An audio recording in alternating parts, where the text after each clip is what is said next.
Alright, here is part 2 of my drum sander video.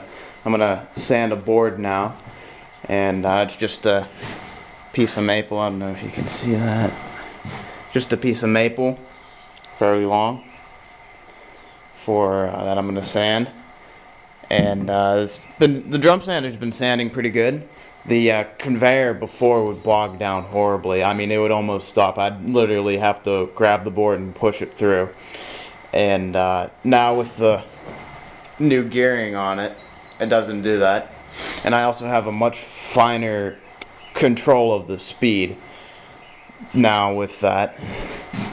So, and I'll lift up the dust hood for you so you can see actually how much dust really does come off whenever you're just sanding a little, what is that, 2-inch wide, 3-inch wide board. And so, alright, here we go. Let me turn on the dust collector.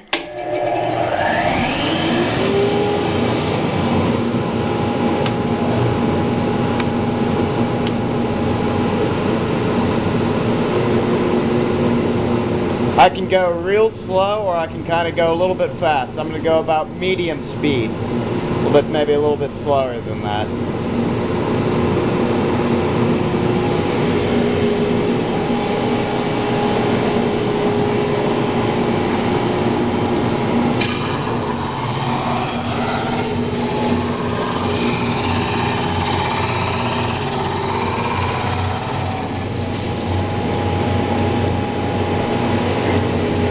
I'm going to do a couple passes for you. And remember, this is a sander. This is not a planer. If you want to plane a board down, use a planer. I only lift this just maybe a little bit, and that's what, maybe a 1/16 to an 1/8 of a turn. Not very much. You don't need to take off very much each pass.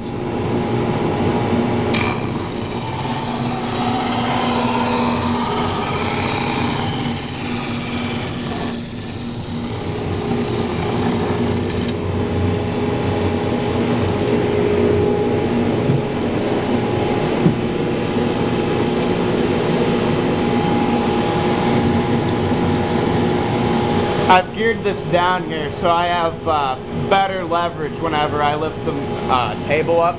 I didn't quite get enough leverage before whenever I had the hand wheel connected straight to the shaft.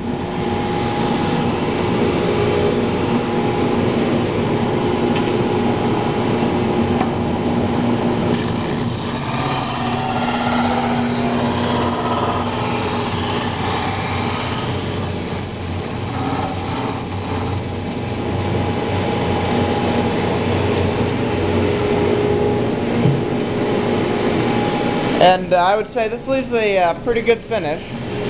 I have, I think, 80 grit on it now. You can kind of see that.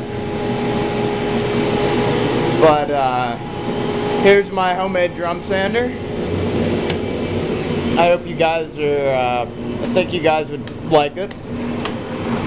And I have probably well over 500 hours into this.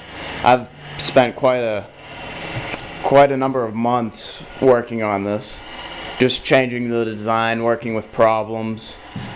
I've had quite a number of problems, especially with the lift mechanism. That gave me a huge amount of problems. And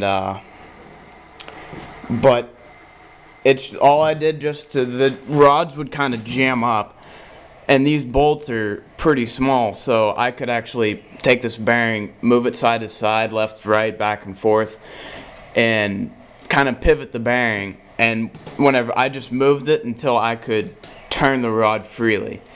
And I did that to all 4 of them, and just alignments.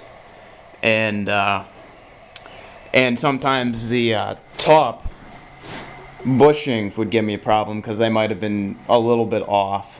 You can kind of see this is a little bit pivoted here. There's a gap right there. And I did that because so the rod would be straight up and down. It wouldn't be twisted to one side. So if you guys have any questions or comments, you can leave a comment down below. And thank you for watching.